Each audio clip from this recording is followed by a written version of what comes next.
Hello, and welcome to Before the Medicine podcast. I am your host, Akira Johnson. I am a physician, an author, and really happy to be here. So, I want to welcome you to the inaugural episode. There was no better episode for me to record than, in my opinion, how I got here. How did this all get started? And so I did create some notes so that I stayed on track and will stay within a certain frame of time so that I keep your attention and respect the time that you're sharing with me, which I really appreciate. But how I got here from a physician practicing traditional clinical medicine to questioning my career and where it was headed, and all this happening just recently in the past year. So I like to start from the beginning and just tell that story. This past year it's been a year. I was quite stressed out and falling apart professionally and some personal things, but really just out of love and the affinity that I had for a profession that once part of my purpose, not my whole purpose, but professionally, definitely um, something that I had dreamed of, accomplished, and was so proud of. And I was starting to lose that. So somewhere between all the charting that happens and the 15-minute and just too short of visits with so much to get done, the invisible expectation to keep it all together, I was unraveling inside.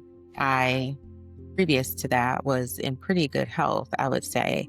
I've been doing this now for a decade and a half, and out of nowhere, I was dealing with a blood pressure that was really uncontrolled and really in a dangerous state, and what we would call a hypertensive urgency. And that landed me in the ER more than once, two times to be precise. And one of those times to rule out stroke-like symptoms. So this wasn't I'm a clinician, I'm a doctor. I don't go to the emergency room. I don't go to seek care for things typically in an urgent setting or an emergent setting for minor things. And so in those unexpected moments, I had to just sit with the fact that no amount of this white coat that I've been wearing for a long time, proud to wear, that confidence, it just wasn't there. It couldn't mask what I was dealing with at that time. I had dealt with migraines in the past, but they were previously controlled. And with everything that was going on, I was in a place where even that was uncontrolled and not well managed in the state that I was dealing with the other things. I also had new onset anxiety and these panic attacks that were keeping me up at night, until then dealing with insomnia. And it was just blurring my days from what I knew or previously knew of a peaceful state and living in a very balanced state. And so all of this came about sooner than I was able to deal with any one of them individually. And so I had to think about, well, if all of these things are happening at once, what's the common denominator? And I came up with stress. And so this not being that long ago, it forced me to ask myself, the physician, the healer, how could I be the one that was actively practicing and preaching prevention and balance to the patients in front of me, while I was living in a body that was silently pleading for both of these things? So for the first time, I had to face the truth, and I had been outrunning it, even if I hadn't admitted it before. But I wasn't well. I wasn't healthy, not physically, not emotionally, not spiritually.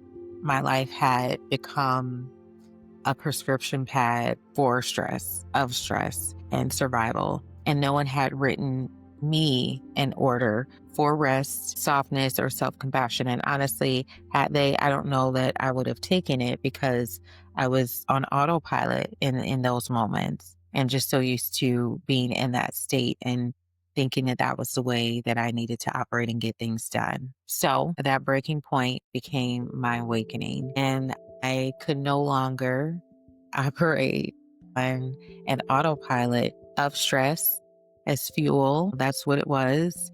and ending my day with, I'm laughing when I think about this, but these IOUs of, okay, I'll do better tomorrow, I'll get better tomorrow, or next week, or whenever. It was always a future time of when I'm going to get to doing the thing that I knew I needed to do or get better in a way that would really serve me. What was happening, it wasn't going to allow that. It was the kind of urgency in the health crisis that I was dealing with that if I didn't address it, my body was going to make the decision for me. So, and it was going to be a detrimental decision. But I didn't want to just treat myself or have myself treated. I wanted to heal. I knew most of what I needed to do.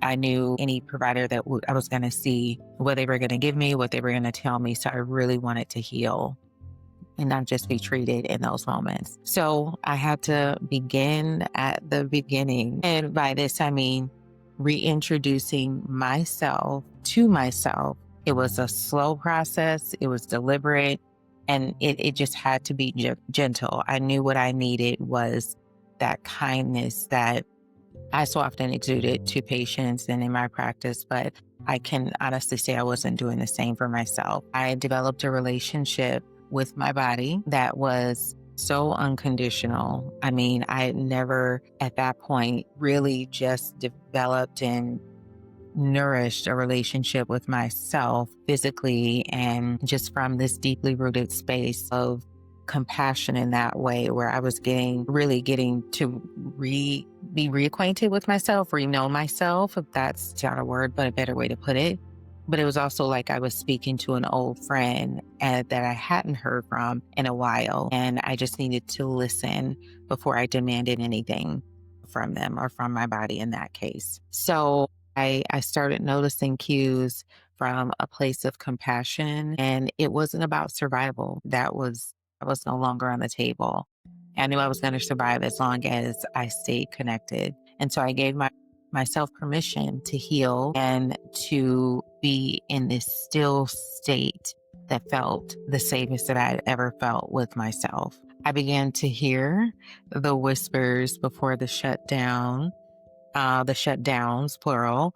I began to feel the tension and I would stop. I would listen to that before the tears, before that familiar place that had gotten me there. I learned to respond. I stopped reacting. I learned to nurture, and I wasn't in this state of feeling numb or numbing myself in order to get things done. I confidently removed what didn't support where I was going, or I excused myself from environments and places where I couldn't be fully present. Yeah, it took a lot, but it just had to be done. And as I healed, I realized something so powerful.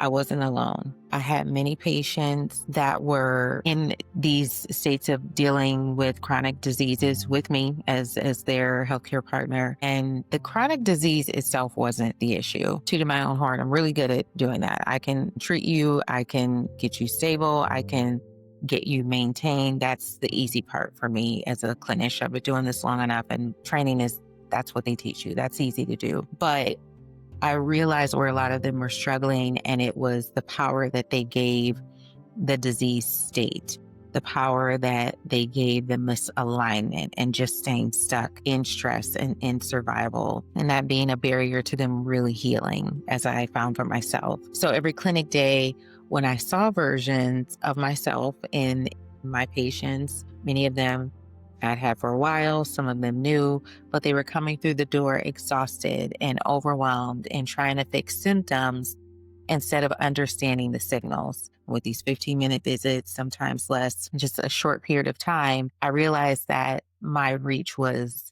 limited. And it was limited not just to those time frames, but just to those rooms that I was in. And I knew that there was a need for transformation, not just more time with them, but even beyond the clinic that I was working in. And if these were happening or these situations were happening with my patients and it was happening to me, I knew there were so many more people that also were living after the medicine, but few being guided on what to do before it was needed. I started to shift my practice and I wanted to incorporate, and I did, more coaching and structured lifestyle planning as the actual treatment. Many of my patients were still using and still are traditional forms of treatment and modality, or sometimes just more interested in that. But I still incorporated the foundation of what mindset and lifestyle shifts were available if and when that transition was considered. When they were ready, when they were motivated, I was there to mutually meet them there. And I began guiding them in the ways that we saw fit, appropriate for their disease states. And even when they were healthy, even as prevention, I also began doing this with family and friends. Many of it was unsolicited advice, but that's okay. That's what you get when you know me on a personal level. But naturally, because of all of that, I started to fall back in love with my role as a healer, as a clinician, and this profession that I chose. So I made a choice, and in the beginning, it made me a bit uncomfortable, but it also freed me. And that was to step beyond the stethoscope and speak as the woman behind it right now, with a voice of chronic disease management expertise and obsession with personal growth and mindset mastery for wellness and supportive lifestyles. There was no way that I could contain the role of personal transformation and healing to just the offices that I walked into, not just within the walls of what you consider going to the doctor. In this world of digital connections, these virtual spaces, I decided, I can do something with this. So I created a platform and expanded beyond those walls that would just limit me to where my stethoscope could actually touch those people, those patients. And I was more interested in curating wellness as a lifestyle that anyone would have access to if and when interested, so that medicine didn't have to be the only option. So when I was thinking of a brand structure beyond the stethoscopes, the name came up and it was like an umbrella for this wellness education brand that could be led by truth, vulnerability, and a lived experience. Before the medicine would be the heartbeat, and that would be the space where conversation, education, collective healing could happen in an approachable manner, like a podcast. So through this podcast, I'm extending what I once most needed. And that was honest, holistic guidance and permission to begin from a state of being that aligned, or that allowed alignment being lived on a daily basis. Here, you won't ever have to chase wellness, because I am going to teach you how to live it. I want to coach you on how to remember that prevention is not perfection, but it's presence.